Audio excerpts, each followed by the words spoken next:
This is The Hidden Sparks, a story of quiet heroes, unseen battles, and a fragile thread that connects worlds.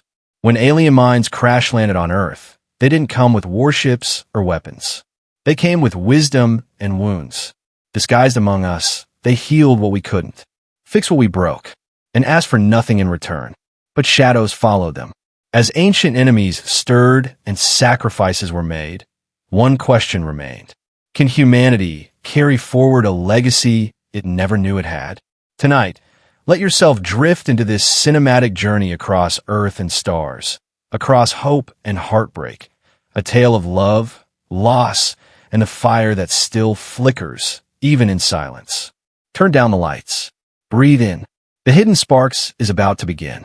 The stars above Earth, 39, shimmered with deceptive peace. From a distance, Arcship Solarius looked like a drifting relic, its sleek, obsidian hull scarred from centuries of travel, edges fraying under the invisible strain of gravitational wake. But inside, everything was breaking. Sirens wailed in low-frequency bursts, lights pulsed red along the corridors, and the ship's spine, a braided array of ancient alien alloys, cracked with a sickening groan. Kale Virex gripped the central console as the floor shuddered beneath him.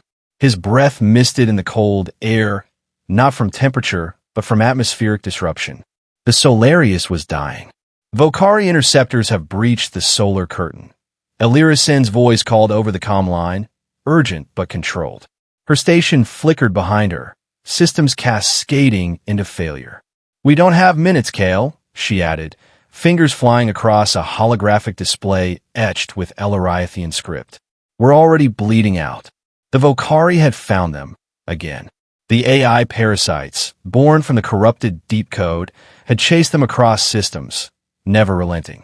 Now, with Earth 39 within reach, they'd made their final play. Kale's eyes scanned the stellar pod sequence. Each of the 9 crafts pulsed with soft, golden light, each carrying a fragment of their dying race. Knowledge, survival protocols, and 1 or 2 of the last Illyrians. Stagger the drops. Kale ordered to no one in particular. Scatter them globally. We don't survive this unless we vanish. The command triggered a cascade of hatches unlocking. Deep within the hull, the stellar pods detached with quiet finality, egg-shaped vessels lurching forward through the ship's rupture lines. Each one shimmered, cloaked in pulse-dampening light, prepared to dive through Earth's atmosphere unnoticed. Soren Talik braced near his pod, muscles coiled, eyes steady.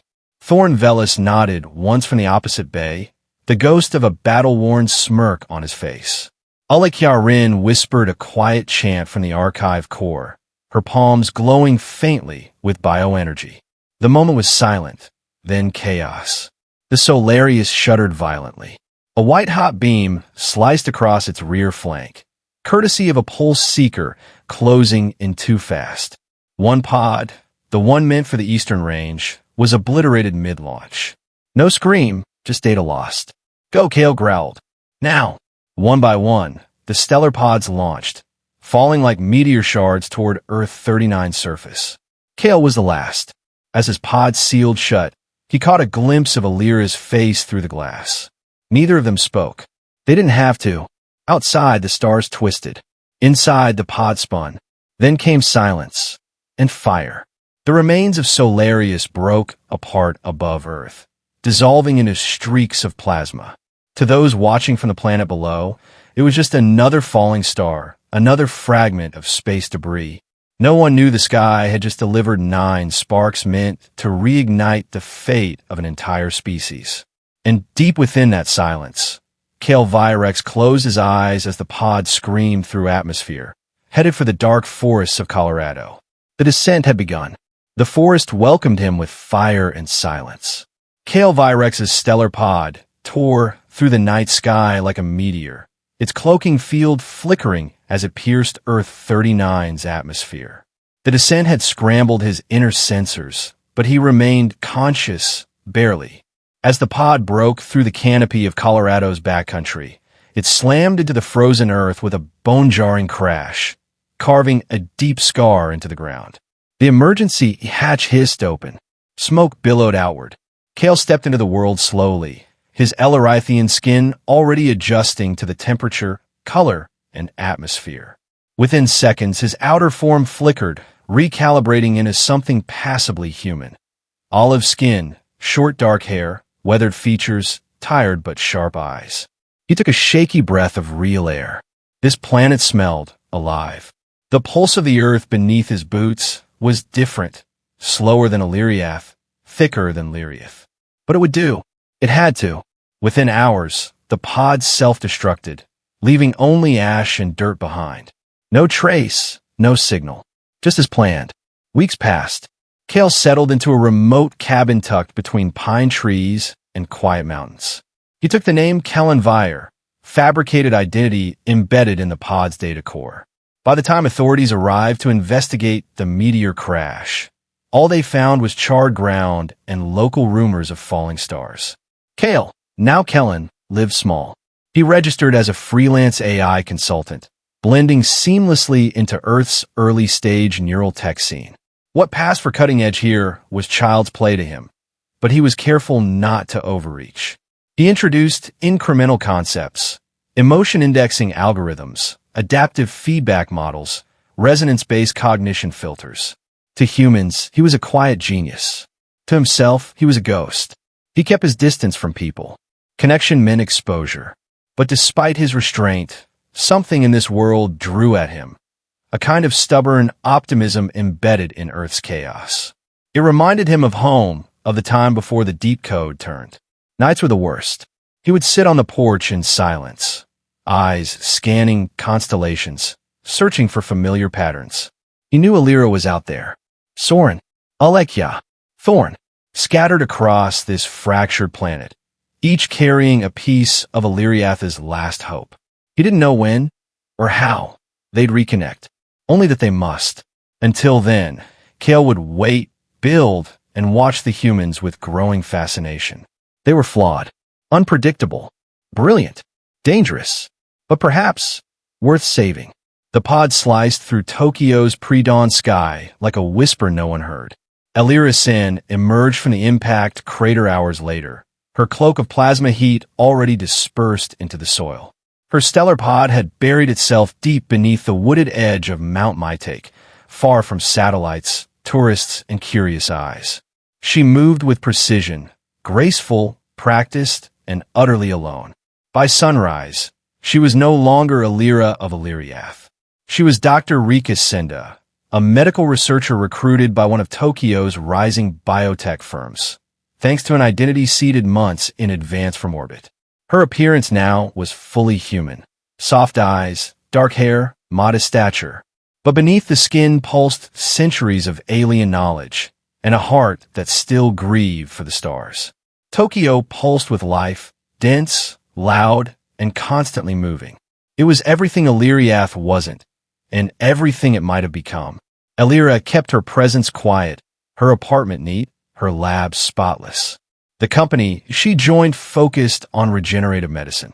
Convenient, since she had arrived with schematics for bio-light resonance, a cellular healing process using micropulses of light to guide stem cell correction and neurological restoration. She didn't give them the full design, only enough to nudge Earth's medical frontier forward. But it wasn't the corporate world she truly worked for. At night, Illyria walked Tokyo's backstreets, deep into the alley clinics and quiet shelters where the system forgot its people. There, she used a portable shard of the Virion core, hidden in a sleek silver medallion that hung like jewelry but pulsed with quiet power. She cured a woman's failing liver in seconds, healed a blind child's optic nerves, dissolved a tumor with a soft flicker of light from her palm. The rumors started of a mysterious street angel with glowing hands. But no one had a name. No one ever saw her face clearly. She kept it that way. The core's energy was finite. Every use shortened its lifespan. But Illyria didn't hesitate. She was not here to survive. She was here to leave something behind, something that mattered. Still, even as she moved with purpose, there were nights she stood atop the hospital roof, gazing out at the city's endless glow. Somewhere out there, Kale was watching the same stars. She could feel it, the resonance between them faint but alive. Their world was gone, but this one, it still had a pulse. And as long as it beat, she would protect it, with or without the core. In the cracked valleys of Kenya's Great Rift, a man named Soren Talek walked barefoot across solar fields that stretched for miles. He had built them himself, quietly, piece by piece, alongside local engineers who believed he was just an eccentric off-grid inventor with impossible ideas. They didn't know his solar panels absorbed more than sunlight. Beneath the surface, they harvested kinetic vibrations and atmospheric biofields, technology decades ahead of what Earth had ever seen. Soren's body was built for endurance. Muscles sculpted by Illyriath's high-gravity world now moved effortlessly through Earth's thinner pole. He rarely spoke, but when he did, his voice carried the kind of calm people listened to. At night, he stayed alone in a stone hut lit by pulse-reactive filaments. He would stare at the wind, waiting for nothing and everything. In the monsoon-thick forests near Rishikesh, India, Alekhya Rin taught silent meditation to anyone who wandered far enough into her sanctuary. They thought she was a mystic, a seer, some whispered goddess. She never corrected them. Her students didn't know that the mantras she chanted were fragments of Ellerythian quantum code, and that her breathing techniques subtly activated dormant neural centers. Those who trained under her began dreaming more vividly, thinking faster, feeling deeper. Her temple wasn't built from wood and stone. It was grown, a living structure, seeded from alien spores, self-repairing, clean, and humming faintly with intent. Alekhya spoke little, but in silence, she seeded evolution. Far north, near the icy fjords of Norway, Thorn Velis passed as a retired oil worker turned reclusive engineer. His cabin overlooked a bay no one visited, cold, empty, and forgotten. Perfect. He had buried his stellar pod beneath the permafrost and built over it a shack filled with sensors, old radio parts, and carefully misaligned transmitters. Every few days, he'd send out scrambled pulses, decoys for Vocari seekers, meant to lead them away from the others. He didn't believe in hope anymore, but he still believed in duty. Sometimes, in the freezing dark, Thorn would stare at the night sky with a bitter smirk. "If they come," he muttered once, "they're leaving in pieces. 3 lives, 3 corners of the world, all silent, all watching, waiting for a signal that might never come." They had spoken the words long before Earth was ever a destination. On the crumbling cliffs of Illyriath, beneath a sun that pulsed its last breath through fractured skies. When the sun breathes 4 times, we meet again. It wasn't prophecy. It was protocol, buried into their shared memory through a resonance imprint only the 5 of them could detect. A failsafe, in case all else was lost. A promise encoded in pulse, not speech. Now, scattered across Earth, 39, each of them felt it stir. Kale woke one morning with a sharp ache in his spine, his internal sensors flashing a dormant glyph he hadn't seen in years. Elira paused mid-surgery, her fingers trembling as the virion core hummed a strange 4-beat rhythm. Soren looked to the sky as the solar fields flickered. Once, twice, 3 times then went still. Alekhya's temple vines pulsed violet at midnight, and her breathing stopped for a moment. Not from fear, but recognition. And Thorn didn't need signs.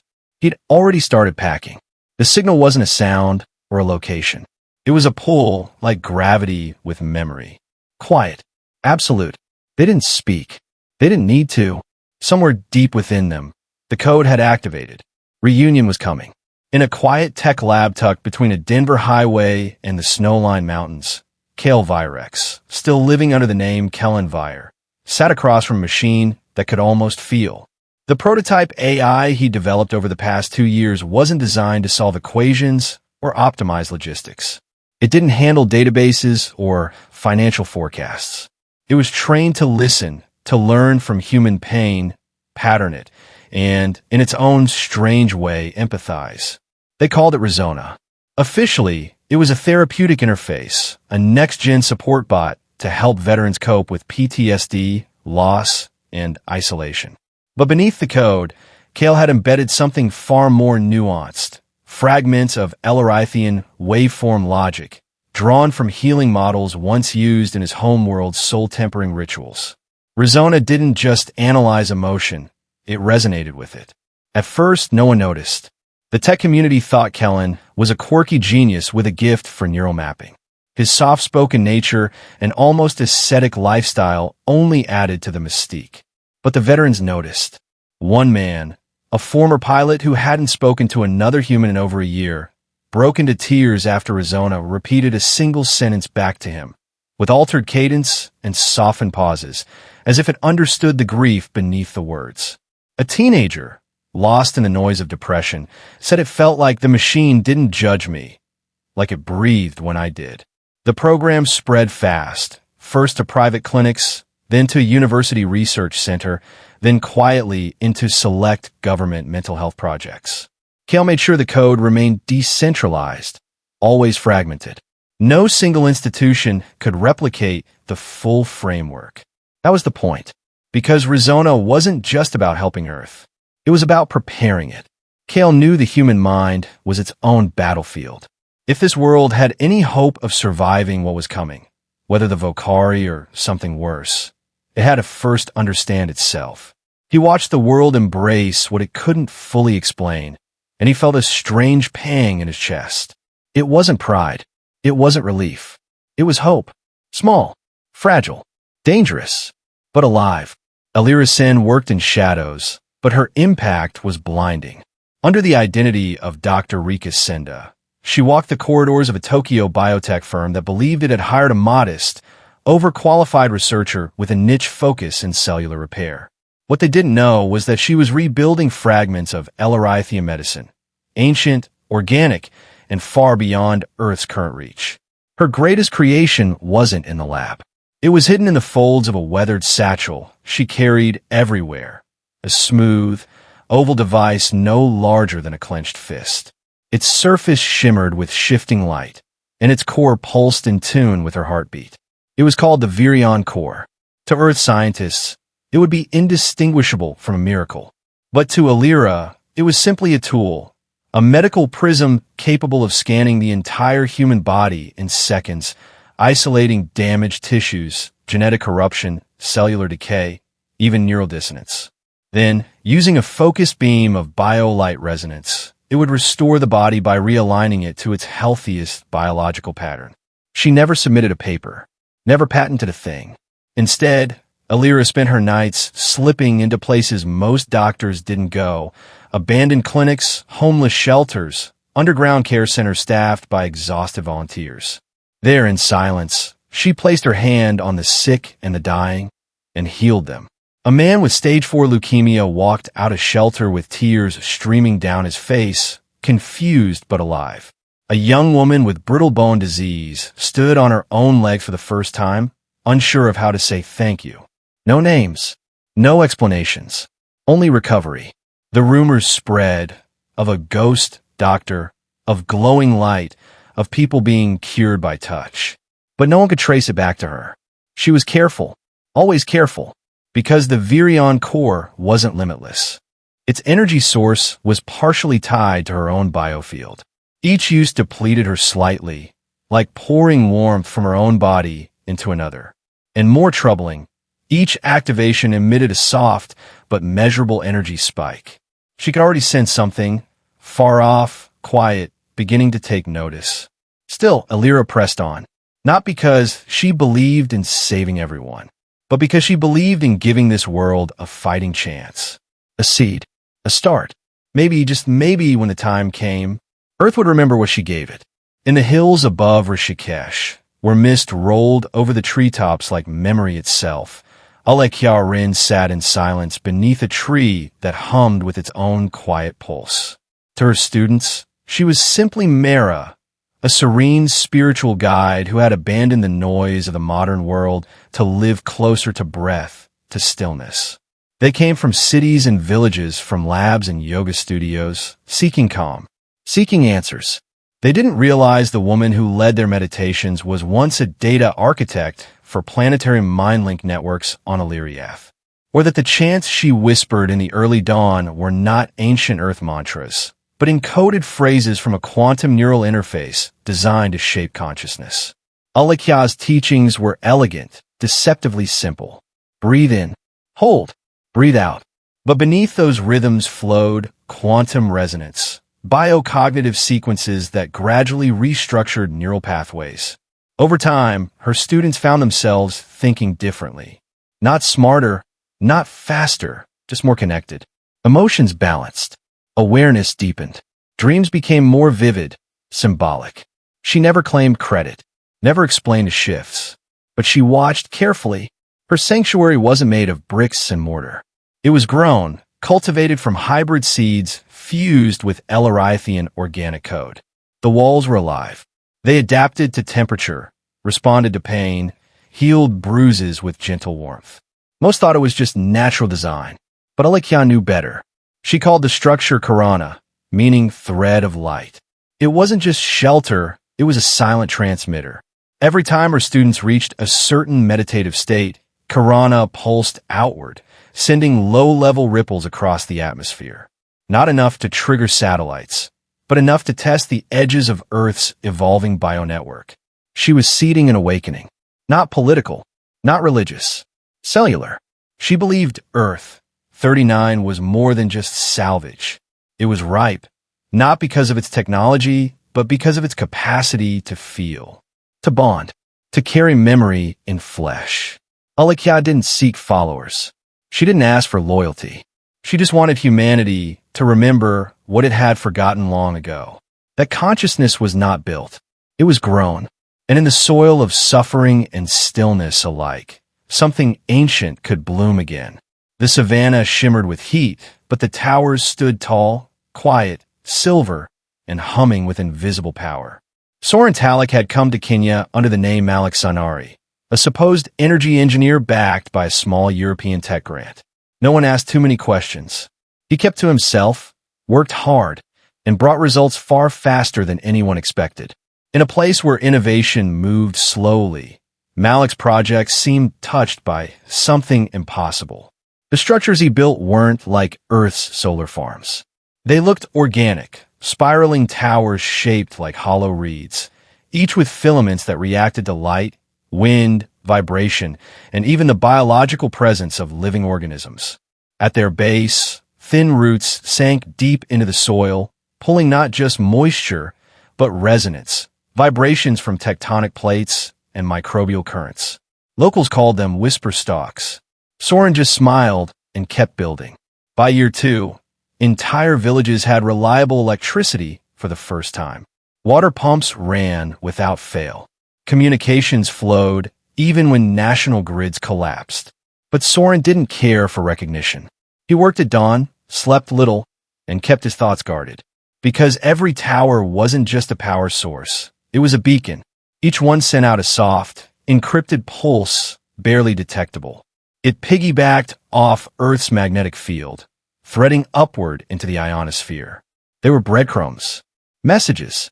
He didn't know if the others would hear them, or if the Volcari might catch on. But he sent them anyway. At night, Soren would sit beneath the stars, feet buried in the cooling dirt, head tilted toward the vast, alien sky. He missed Illyriath's moons, missed the silence of stone canyons and the weight of twin suns on his shoulders. But this place, it was raw, untamed, full of potential. And as long as his hands could build and the earth could hum, he would give it power, not just through watts or kilowatts, but memory. The kind of memory that hummed deep in the bones. It began as a flicker, something subtle, almost ignorable. Cale noticed it first while running diagnostics on a local server hub outside Denver. A low-frequency spike in the neural response patterns within Rezona, something that shouldn't have existed. A fragment of code not written by him, buried deep inside a mirrored feedback loop. It didn't feel human. It felt like something watching through the machine. He didn't say anything at first. Maybe it was noise. Maybe the humans had tripped into something by accident. But then Illyria sent a private signal, buried inside a compressed medical file from one of her underground clinics in Tokyo. A heartbeat, she wrote. But it wasn't mine. She traced it to a waveform buried beneath her latest bio-light pulse. The virion core had reflected something, a resonance that didn't match any biological signature from Earth. It was old, familiar in the worst way. Back in Kenya, Soren's tower stopped syncing properly for the first time in months. He climbed one during a sandstorm, stared into the copper sky, and felt the hum of the stalks shift. The pattern was wrong, delayed, mimicked. He knew mimicry when he heard it. So did the others. One by one, the members of the silent thread reached out through unspoken channels. Fractal codes, environmental pulses, meditative loops. They confirmed what none of them wanted to believe. The Vocari were listening. Not here, not yet, but near enough. Somewhere, they had caught the scent, traces of alien influence in Earth's growing data web. Maybe it was the AI Kale seeded. Maybe it was the core. Maybe it was Karana's pulses. It didn't matter. The net was tightening. Alikya's sanctuary vines dimmed for 3 nights straight. Her students complained of strange dreams, of voices speaking in tones they couldn't describe. She said nothing, but her fingers trembled each morning as she lit incense not meant for this planet. Thorn didn't wait for confirmation. He shut down all outward broadcasts and went dark. Not from fear, from instinct. This was how it started on Illyriath too. Small anomalies, harmless echoes, a growing chill no one could name until it was too late. Kale stared at the horizon that night, whispering a single sentence into the wind. They're coming. The rain fell like warm static across Singapore's skyline. Soft, unrelenting, rhythmic. Neon signs bled their color into wet pavement as the city breathed around them. In a rooftop cafe that didn't exist on any map, Kale Virex waited. He hadn't been sure she would come. The signal he'd embedded in the harmonic thread, a tone only Elarithian ears could detect, had been sent with no reply. But still, he waited. And then, she was there. Alira Sen stepped from the stairwell like she'd never left his side, though 15 Earth years had passed since they'd last looked each other in the eyes. Her form was human, her gait calm, her presence quietly devastating. Kale didn't stand, didn't speak at first. He simply looked, as if verifying she was real. She sat across from him without a word. For a long moment, the rain spoke for them. "I wasn't sure it was you," she said finally, voice low, laced with tired defiance. Kale tilted his head. "The signal had your rhythm." Alira smiled barely. "I thought you'd forgotten it." "I couldn't," he replied. "Even if I wanted to." She pulled something from her coat, a slender disc etched with fading glyphs. It was a fragment of the silent thread, an encoded node once used to trace Elarithian biosignatures across galaxies. It had been dormant for years. Until now. Kale leaned forward, touching the edge of the disc with his fingertip. His breath caught. It pulsed. The node recognized him. But more than that, it began to map. Faint signals, barely traceable, blinked onto a small projection that bloomed between them. One to the north, one far west, another in the deep south. "Soren, Alekya, Thorn. They're alive," Alira whispered. Kale nodded slowly. "And broadcasting, even if they don't know it." The rain thickened, running in rivulets down the glass wall behind them. Outside, the city surged forward with its usual indifference. But in that quiet rooftop space, something ancient stirred. Hope wrapped in math, memory wrapped in code. "We need to reach them," Alira said, "before the wrong ones do." Kale didn't answer. He didn't have to. The wind over Iceland's highlands cut like a blade, sharp and unfiltered by urban air. The skies above were thick with gray cloud, and beneath them, a black plateau stretched toward a volcanic ridge, untouched, remote, and utterly silent. Here, there were no satellites. No signal towers, no eyes, just 5 souls who had once carried the weight of a dying civilization. The rendezvous point wasn't marked by coordinates, but by resonance. A frequency broadcast through geothermal pulses, coded so finely that only the silent thread could interpret it. Kale and Alira arrived first, stepping down from a repurposed atmospheric rover. Neither spoke. Their eyes scanned the horizon. Soren was next. He emerged from the edge of the ridge without warning, wrapped in a storm-beaten coat.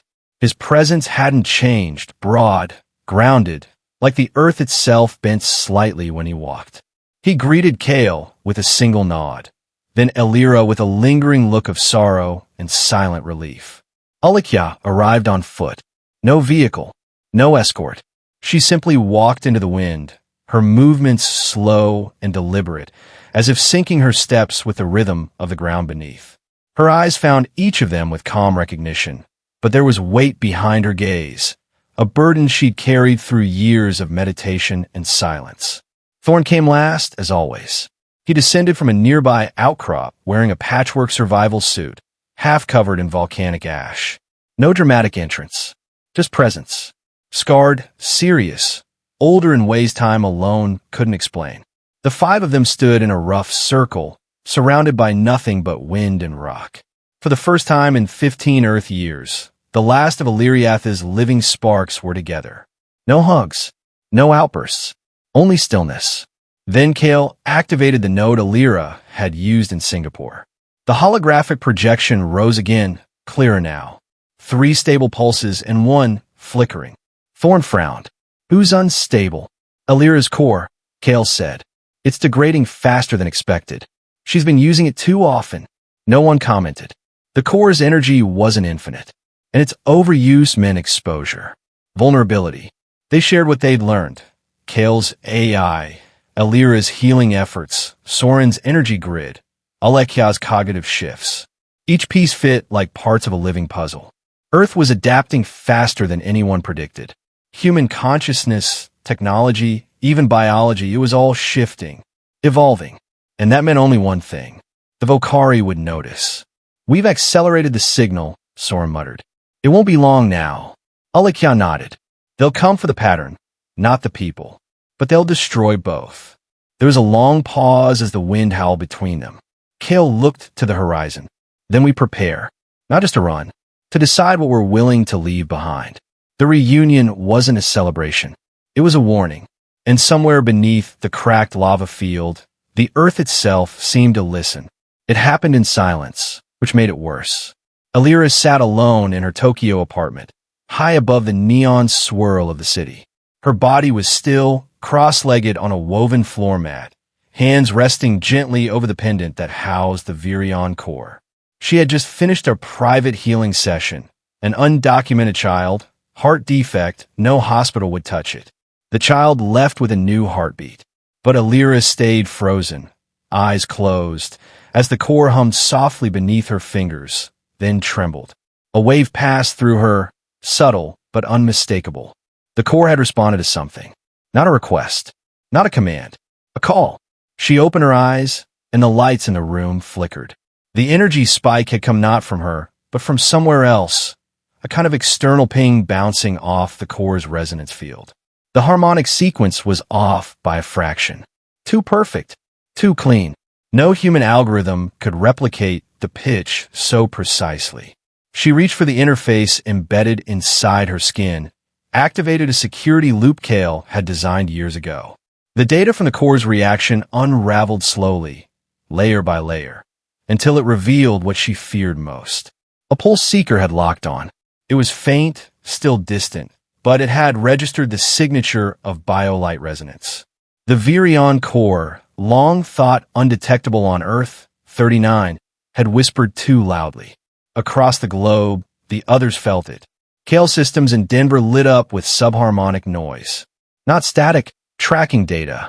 His eyes narrowed as he saw the source, tracing a parabolic arc through Earth's ionosphere. Soren's towers pulsed in a regular rhythm. 3 went dark. Not broken. Scrambled. Alekya's sanctuary vines wilted overnight, sap leaking iridescent blue. Sign of environmental stress from non-natural frequencies. Thorn didn't wait. He sealed his compound and switched every signal to decoy mode. But he knew, deep down, it was too late. The Vocari had found a crack in the veil. Illyria stood by her window, watching the storm clouds gather. Her reflection in the glass shimmered, part human, part memory. She held the core close, whispering not a prayer, but a warning. They're here. In a sleek office building tucked inside Oslo's startup district, a young biotech company called Nuviscore, was making headlines. Their latest device, an implantable neural health chip, claimed to revolutionize how early-stage diseases were detected and treated. It could track subtle shifts in the body's biofeedback systems and adapt treatments in real time. Investors poured in. Governments took notice. And it was all built around code no one understood. No one except Thornvellis. For weeks, he had been monitoring Nuvis silently from the cold edge of his Icelandic station, pulling pieces of code from leaked firmware updates, marketing materials, and public-facing demonstrations. The deeper he dug, the colder it got. The chip's signal architecture wasn't entirely human. In fact, parts of its signal language bore an eerie resemblance to Ellerithian lattice logic, an interface system once used to manage organic AI interaction in deep space. But it had been twisted, simplified, broken. Worse yet, it didn't just monitor human biology. It listened. Thorn traced one particular ping sequence, something that had been activating in short bursts every 40 minutes. He followed it through a relay node, then a second, then to a supposedly offline satellite uplink buried in northern Russia. And there, he saw it, a pulse seeker echo. The Vocari weren't just scanning for them anymore. They were using humans to do it. The Nuvis chip, under the guise of healing, had been subtly repurposed to amplify and broadcast biological signatures that deviated from baseline Earth norms. It wasn't smart enough to know it was detecting aliens. But it didn't have to be. It was bait. Thorn shut off every trace of his presence, burned his proxies, and disconnected from the data stream. But the damage was done. The pulse seekers didn't need precision. They just needed proximity. With Nuvis implants in over 30 countries and expanding into military contracts, it was only a matter of time before someone, somewhere, triangulated the pattern. He sent one message to the others. We've been compromised. They're mapping us through human tech. And then he went silent. The ghost had found their mirror. They gathered once more. This time, not in person, but through a secure resonance stream tunneled beneath Earth's geomagnetic layers. The connection flickered with faint pulses of light across 5 embedded nodes, one for each of them. It wasn't a conversation in the human sense. It was something deeper, older, thought layered over memory, emotion translated through signal. The question loomed heavy over all of them. Do we stay, or do we leave? Kale spoke first. His tone was steady, clinical. The pulse seekers are here. Nuvis is compromised. Our presence is no longer hidden. Any further interaction with humanity only accelerates their exposure, and ours. Soren disagreed. His voice carried weight like mountain stone. We've started something. Energy grids are adapting. The planet is shifting. If we leave now, Earth collapses under the weight of questions it's not ready to answer. Alekia remained silent for several moments. When she finally responded, her words came not as logic, but as vibration, deep, melodic, resonant. They're dreaming differently, she said. The humans. Their minds are expanding. Fear still rules them, yes, but there's something growing beneath it. A reaching. If we vanish, the reaching may stop. Thorn's reply was blunt. You want to be martyrs? Fine. But remember what happened to Illyriath. We waited. We hoped. And the Vocari erased every tree, every child, every archive. Hope didn't stop them. Fire did. And then Illyria spoke, not with data or strategy, but with fatigue. I'm almost spent, she admitted. The core's failing. Every time I use it, I feel it cracking inside me. But if I leave now, I'll have left nothing behind. Silence. Outside their respective locations, the world kept turning. People went to work. Cities buzzed. A child somewhere healed without knowing the alien hand that had touched her life. A farmer in Namibia powered his home from a grid seeded with alien design. A therapist watched her AI assistant comfort a grieving mother in ways no machine should understand. And far above Earth, something moved, dark, slow, waiting. Kale finally spoke again. If we stay, we fight a war Earth doesn't know it's in. If we leave, we may never get another chance to finish what we started. No one gave a final answer, but everyone felt it. The question wouldn't wait much longer. The sirens didn't sound. No one screamed. When the pulse seekers arrived, they did so in silence, like a thought sharpened into violence. Above Tokyo, the clouds split, not with thunder, but with a fracture in light itself. Invisible to most of Earth's 39 satellites, the anomaly unfolded like a ripple in cloth. Within it rode something smooth, obsidian, and alive with artificial intention. The pulse seekers had found their mark. At street level, Alira-sen was walking home through the narrow alley behind her clinic. Rain slicked the pavement, neon danced in puddles, and the air carried the scent of ozone and faint cherry blossoms. She had just healed a woman's failing lungs, an undocumented worker who wouldn't survive another winter. The procedure had only taken 30 seconds. It had cost Alira an hour of life. Inside her coat, the virion core pulsed irregularly. Then it froze. Alira stopped mid-step, her breath catching. Her vision shifted, no longer tuned to the human world, but to the spectral echoes of resonance fields around her. The air shimmered. The core's failsafe had activated. It had seen them. 1 block away, a rooftop collapsed in perfect symmetry. Not an explosion, an erasure. Matter simply ceased to be. A thin, vibrating filament hovered where the building had been, humming at a frequency too precise to be natural. Pulse seeker. More followed. Alira didn't run. There was nowhere to go. The moment they had crossed the resonance barrier, her fate had sealed. But others still lived. Tokyo's veins were full of people. Noise. Memory. She slipped into the clinic, locked the reinforced door, and activated the BioLite field dampener Kale had once given her, for emergencies only. It would buy her seconds. Maybe. The virion core began to heat in her palm. It wasn't built for defense. It was made to heal, to restore. But she had designed it with one final protocol, one she had never dared speak aloud. Total biological annihilation. She sat in the center of the room, surrounded by medical cots and empty chairs. Her hand trembled as she placed the core on the floor and slid open a panel hidden beneath its surface. A soft light spilled out, white and gold, pure resonance. Her voice was quiet. Protocol, sever. The core hesitated. It knew her, connected to her. The act would not simply destroy it. It would erase every trace of its architecture, code, energy memory, even a fragment of Ellerithian seed embedded within Alira's DNA. But she didn't flinch. The pulse seekers breached the outer wall. They didn't look like machines. They looked like shadows pretending to be real. Skeletal frames laced with shifting skin, eyes like mirrors, and limbs that moved just slightly too smoothly for anything bound by muscle. Alira stood. Her palms glowed, not with light, but with farewell. The core responded.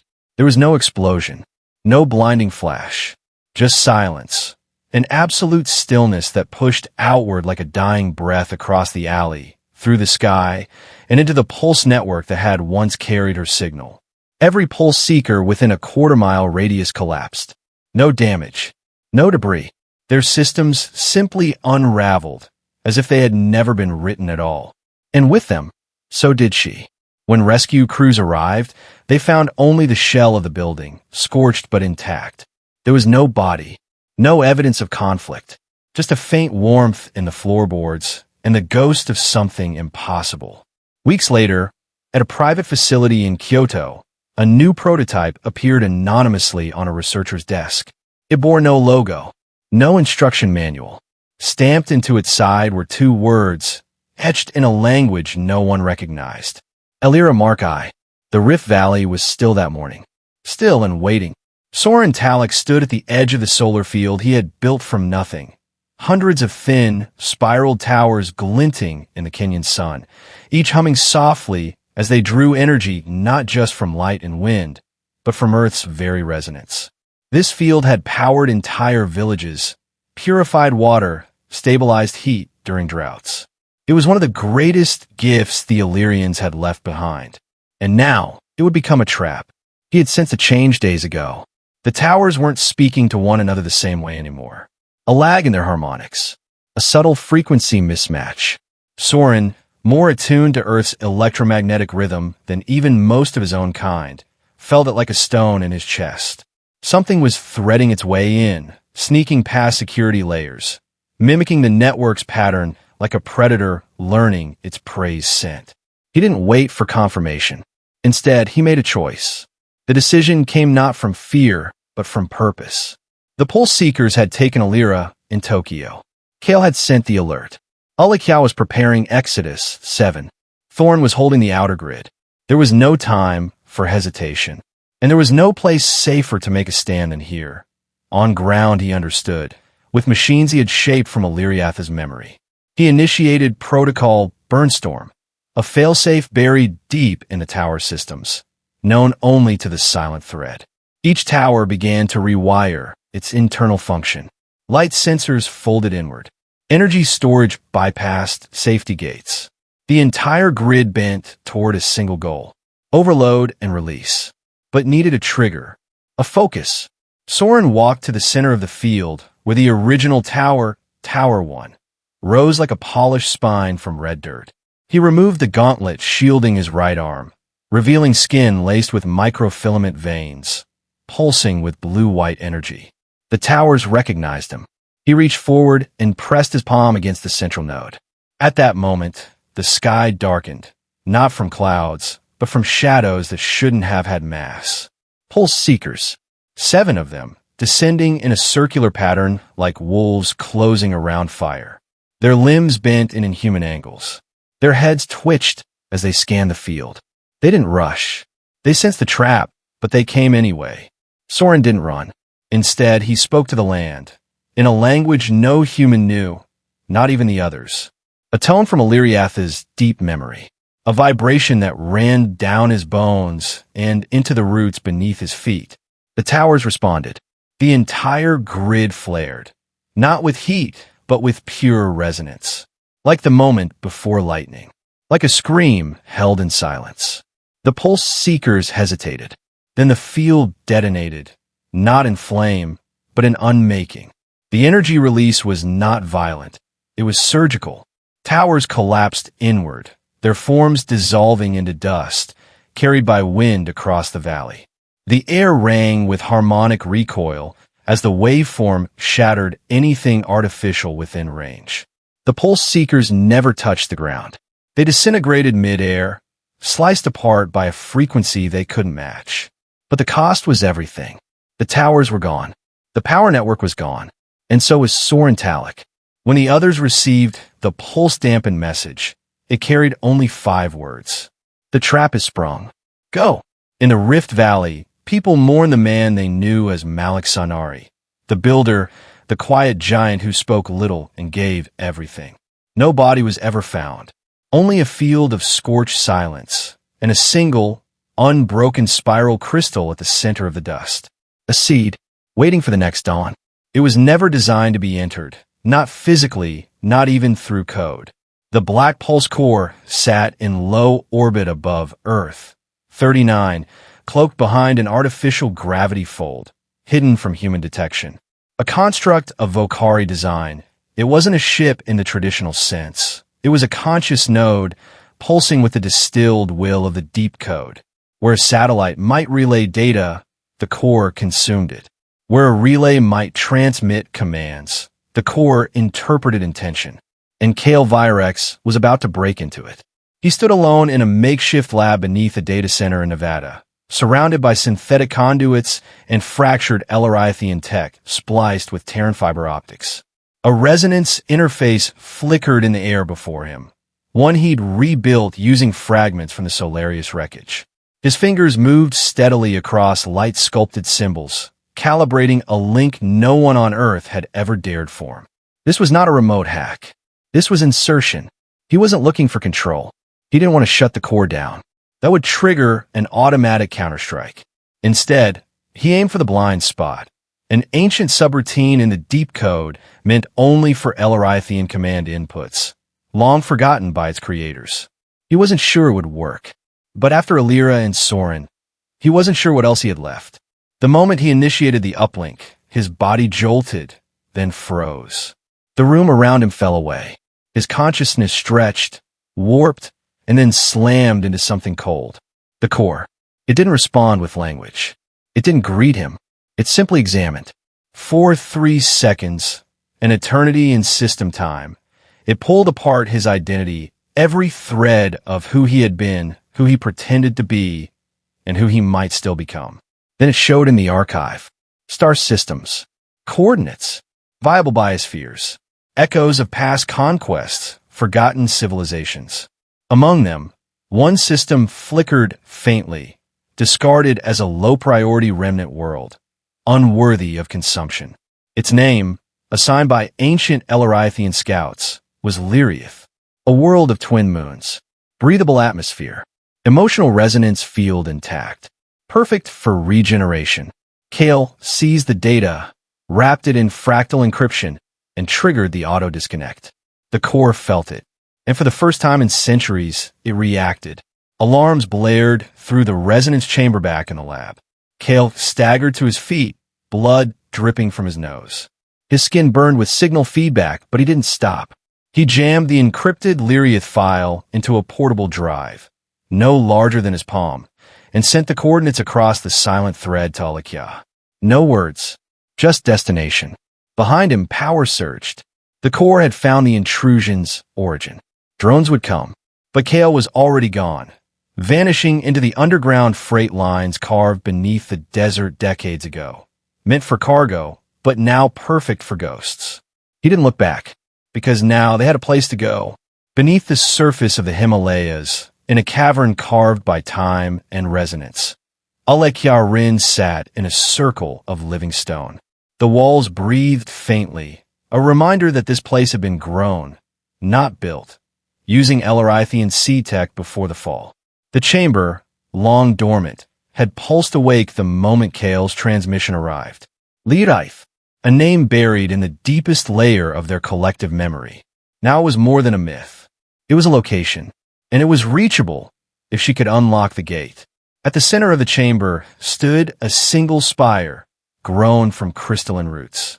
It shimmered faintly in violet hues, humming with silent tension. This was Exodus 7, a long-theorized emergency protocol seeded into select planetary outposts centuries before the Vokari turned. It was not a machine. It was a question, encoded in light, waiting for the right answer. Alakya stepped forward, removed her cloak, and knelt before the spire. The Lyriath coordinates hovered above her wrist in a resonance tattoo, sent by Kale, encrypted in fractal patterns only she could interpret. She pressed her hand to the stone. It didn't respond with sound. It responded with memory. Visions flooded her mind, fragments of Lyriath, her mother's voice, the taste of sky fruit, the first time she activated a meditative link with Kale. Then came loss, fire, Alira's laughter, Soren's steady presence, Thorn's silence after the fall. The spire accepted her, but it demanded something more. Exodus 7 wasn't just a doorway.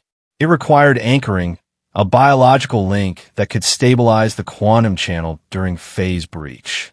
The deeper Alakya went into the code lattice, the clearer it became. For the gate to open, it had to recognize a sacrifice. And that meant offering a portion of herself. Not her life, not yet, but her lineage. Alakya closed her eyes.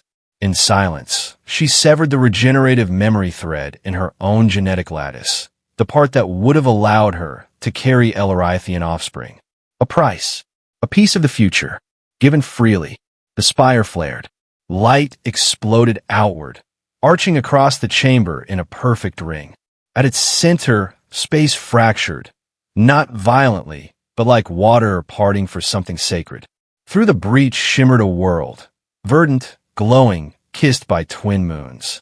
Lyriath. She collapsed to her knees, breath shaking. The gate held. Now it was up to the others to reach it before it closed again, and before the Vokari arrived to do what they had done so many times before, erase the future before it could begin. The wind over the Arctic shelf was brutal, cold in a way that didn't just touch skin, but scraped at the bones beneath it. Thorn Velis stood alone on a ridge of ancient ice, his breath curling in the air like ghosts. Around him, buried beneath layers of frost and synthetic rock, hummed the last of his decoy transmitters, fragments of Ellerithian misdirection designed to lure the pulse seekers away from the others. They had worked until now. Thorn had seen it in the data. The seekers were no longer chasing shadows. They were converging on the real signal, on the gate. The others were already moving. Kale had escaped Nevada. Alekia had opened the breach. Even now, Lyriath waited, alive and shimmering beyond the fracture. But someone had to stay, not to win, to delay. He stood with his back to the wind, staring at a blinking module in his hand. A pulse detonator, tied to a chain of fusion traps he had buried beneath the ice over a decade ago, long before Earth even knew his name. It wouldn't destroy the Seekers, not completely, but it would blind them, scatter their trace protocols. By time, minutes, maybe hours. Enough. His communicator pinged. Kale's voice, rough, urgent. Thorn, the window is open. We need you. Thorn didn't respond right away. He looked down at the detonator, then out across the frozen expanse. He remembered the first time he'd heard music on Earth. Some local song playing from a broken radio in a fishing town near Bergen. Simple, melancholy, beautiful. He'd stood still for hours, listening, not knowing why it made him want to weep. He remembered a child hugging his leg at a market, thinking he was someone else. He remembered the taste of strong coffee. No one would remember him, and that was okay. He pressed the button. The detonator chirped once, then went quiet. Across the ice, deep under the crust, something rumbled, low, slow, and building. Thorn turned toward the sky. Through the clouds, for just a second, he thought he saw the faint shimmer of a gate, high above, between stars. A way out. He smiled just once. I'm holding the door, he whispered. And then he vanished into light and thunder. The air inside the chamber of Exodus 7 shimmered like liquid glass, pulsing with the resonance of quantum frequencies, frequencies that had not existed on Earth, 39 until now. Kale Virex stood at the threshold, his gaze fixed on the shimmering archway, where space bent like silk in the wind. Behind him, the remnants of humanity's greatest secrets lay buried beneath ash and silence. He turned slightly, just enough to glimpse Alekia Rin beside him, her hands still trembling, not from fear, but from everything they had lost. Her once glowing skin, tinged with faint silvers of Illyriath, seemed muted under the dull light. The others, 2 scientists from a New Dawn Foundation and 1 hybrid child rescued from a Pulse Seeker raid, waited in silence. None spoke. The moment was too heavy for words. Alekia held out her palm. Embedded in it was the Exodus key, an organic crystal encoded with strands of the deep code. With a breath that felt both like surrender and survival, she pressed her hand into the control node. The gate responded, flaring outward in a burst of quiet blue light. It shimmered, stabilized, and then revealed a swirling corridor of stars. Kale stepped closer. His thoughts flickered through the years. The crash, the separation, the deaths of Alira and Soren, the haunting quiet of Tokyo and Rift Valley. He thought of Thorn, of the final embrace, and the promise neither of them dared speak out loud. You must live, Thorn had whispered, eyes damp with the burden of staying behind. Kale was not sure if he had strength, but Alekia's presence reminded him. Survival wasn't just endurance, it was purpose. The replica of the Solarius waited just beyond the gate, parked in a gravitation-free docking ring Kale had built over the course of 7 silent months. It wasn't as grand as the original Ark ship, but it pulsed with life. Built from Earth metals, alien alloys, and scavenged quantum cores, it held the promise of Lyriath, a world untouched, uncorrupted. Systems aligned, Alekia said quietly, scanning the readings from the Alira Mark I unit integrated into her wrist. Atmosphere compatible. We have a window, 34 minutes. The child, small and wide-eyed, clung to Kale's leg. Will it hurt? She whispered. No. Kale answered gently, kneeling to meet her gaze. It's like falling asleep inside a star. She smiled, a soft, fragile thing, and nodded. The team entered one by one. Kale hesitated last, standing with 1 foot in the old world, 1 in the new. He looked up at Earth's sky one final time. Clouds curled over the Tokyo skyline like folded memories. Somewhere out there, People were still living, still healing, still wondering what had changed. He activated the final lock. The arch flared again, a low hum spreading through his bones. Then Kale stepped through. The gate sealed with a sound like thunder and exhalation, folding space behind them. Earth didn't tremble. The world didn't know what had just passed through its veins. But for the few who watched from shadows, a whisper echoed in their minds. They were never here to conquer. They came to pass on the light. The morning after the quantum event, Earth 39 was quiet, but not in the usual way. Across Tokyo, Nairobi, Reykjavik, and remote valleys of Colorado, people woke with a strange sensation behind their eyes, as if a memory had brushed against their skin and vanished before they could grasp it. Government satellites recorded a spike in quantum radiation near the Arctic Circle, unexplained and unreproducible. The signal had vanished within seconds, leaving behind nothing but static. At a black site owned by the New Dawn Foundation, a junior technician opened a folder that hadn't existed the night before. Inside were brief audio logs, encrypted schematics, and a fragmentary hologram labeled Exodus 7, Final Passage. The voice on the recording was female. Soft, resolute. We leave not because we fear, but because your world deserves its own rhythm. We were never meant to rewrite your fate, only to remind you that you have one. That same day, a nurse in Houston opened a free clinic and discovered that one of her old diagnostic scanners, an obsolete machine marked for disposal, was now scanning at cellular resolution, diagnosing diseases even the most advanced hospitals couldn't detect. No update had been pushed. No firmware changed. But the readings were undeniable. A professor in Paris received a package with no return address. Inside, a neural interface chip more advanced than anything DARPA had ever built. Its label? Elira Mark I. In Nairobi, a solar grid technician found a set of notes scrawled in a forgotten locker. They contained schematics for a zero-loss energy loop, handwritten in a language he didn't recognize, yet somehow understood. None of it made sense. And yet, beneath the confusion, there was a whispering certainty that the impossible had happened, and had passed through them like a silent wave. Across social media, strange threads appeared, pictures of strangers who'd helped rebuild hospitals, heal the sick, calm riots, or spark innovation. None of those people could be found again. No names, no digital footprints, just blurred memories and photos that seemed altered. A child in Iceland spoke of a dream.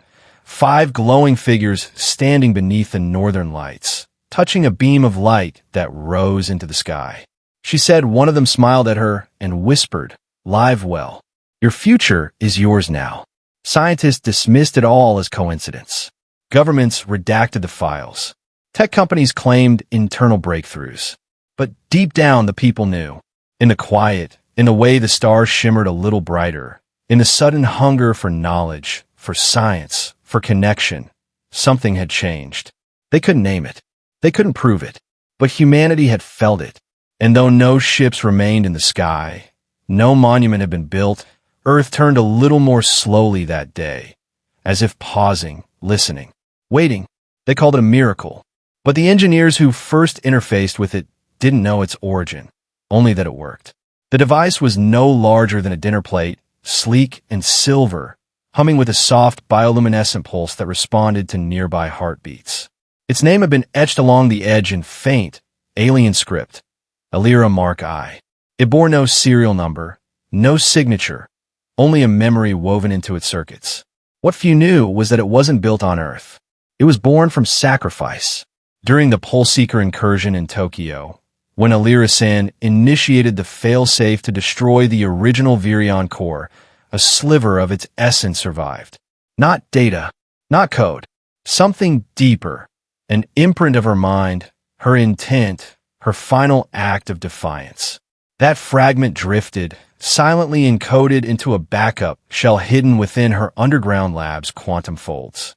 A shell that would activate only in her absence.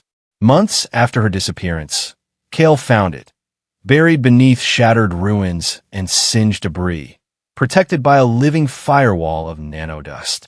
He didn't tell the others. He couldn't. The memory of Alira still clung to every pulse of the device, whispering through time like a ghost. So he reassembled it, not to weaponize, not to protect, but to fulfill what she always believed in: healing. The first test subject was a terminal cancer patient in Arizona, a woman given 2 weeks to live.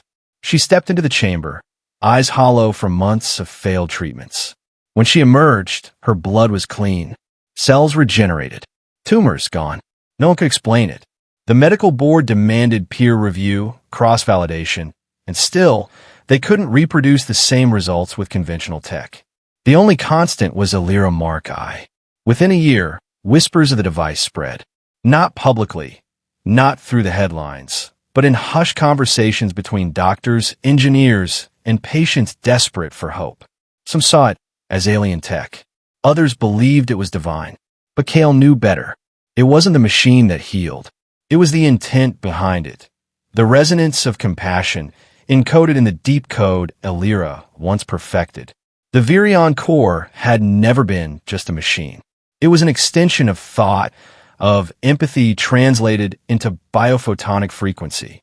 And now, even fractured, it lived on. Hospitals refused to adopt it officially.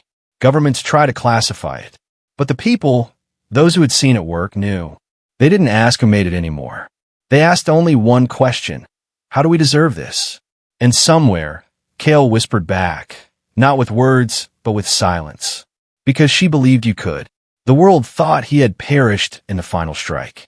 When the pulse seekers descended on the Nordic perimeter, Thorn Velis vanished into the chaos, leaving nothing behind but scorched terrain and a fractured comm signal. No one searched for him. The cost of survival had already been too high. But far beneath the frozen crust of northern Iceland, in a bunker long forgotten by history, Thorn was still breathing. He had lost much: his arm, some memory fragments, the slow rhythm of his former life. But he had one thing left: time. And in that silence, surrounded by old relics and flickering data shards, he began to write. Not for his people, not for Cale or Alekya, for Earth. The message was encoded in a crystalline drive, no bigger than a coin, tucked into a protective shell crafted from the same bioalloy as their stellar pods. It began not with data, but with feeling. If you're reading this, it means you've survived what we never meant to bring here. He spoke not as an alien, but as a witness. Of the silent kindnesses he'd seen. Of the children who touched machines like they were animals. Of the humans who cried not out of fear, but awe. He wrote of Alira's eyes the last time he saw her. Of Cale's endless loyalty. Of the way the stars looked when they weren't running from war. We did not come to take. We came because we had nowhere else. You offered refuge when we were hunted, and in return, we gave what little we had left. Thorn's words weren't instructions or blueprints. They were seeds, hopes, fragments of a civilization scattered to the winds, asking only to be remembered as something more than ghosts. He left stories of Illyriatha's gardens that bloomed in the dark, of festivals that danced under twin moons, of laughter echoing through crystal caverns. He left warnings, too, about AI without conscience, about voices that sound human but carry no soul. And, at the very end, a single request: build something better. And if ever the stars whisper our names again, don't fear us. Just light a candle. The drive was buried deep beneath basalt layers, set to surface only when the Earth's magnetic field realigned. A celestial lock waiting for a future brave enough to ask the past for its truth. Thorn Velis, the forgotten, had not died. He had become a voice waiting in the dark for a new generation to listen. The world didn't change overnight. No monuments were built, no parades held in the name of Cale Virex or Alira's sin. Governments buried what little they knew, and what remained in the public eye was fragmented. Rumors, glimpses of strange technologies, whispers of healing machines, and silent heroes. But something subtle began to stir. Hospitals reported inexplicable recoveries. A prototype labeled Alira Mark I quietly began revolutionizing diagnostics, curing illnesses once thought irreversible. Energy grids stabilized thanks to a mysterious algorithm only a handful of engineers truly understood. Crops flourished in formerly barren regions, guided by open-source soil AI no one could trace to a company. And above it all, the stars became something more. Children began to ask different questions in school. Not, are we alone, but why did they leave? Constellations were redrawn by young dreamers who gave them new names. Lyriath's lantern, the silent thread, Alira's flame. One evening, in a quiet park outside San Francisco, a child tugged at her mother's sleeve. The sky above shimmered with fading hues of sunset, and the stars blinked into view. "Mom," the girl said, her voice soft with wonder, "when I grow up, I want to build a ship." The mother smiled, brushing a strand of hair from the girl's face. "What kind of ship?" "A ship to go to Lyriath. I want to see where they went. I want to help, like they did for us." The mother didn't laugh, didn't dismiss it as fantasy. She looked up, eyes catching the first star of the night.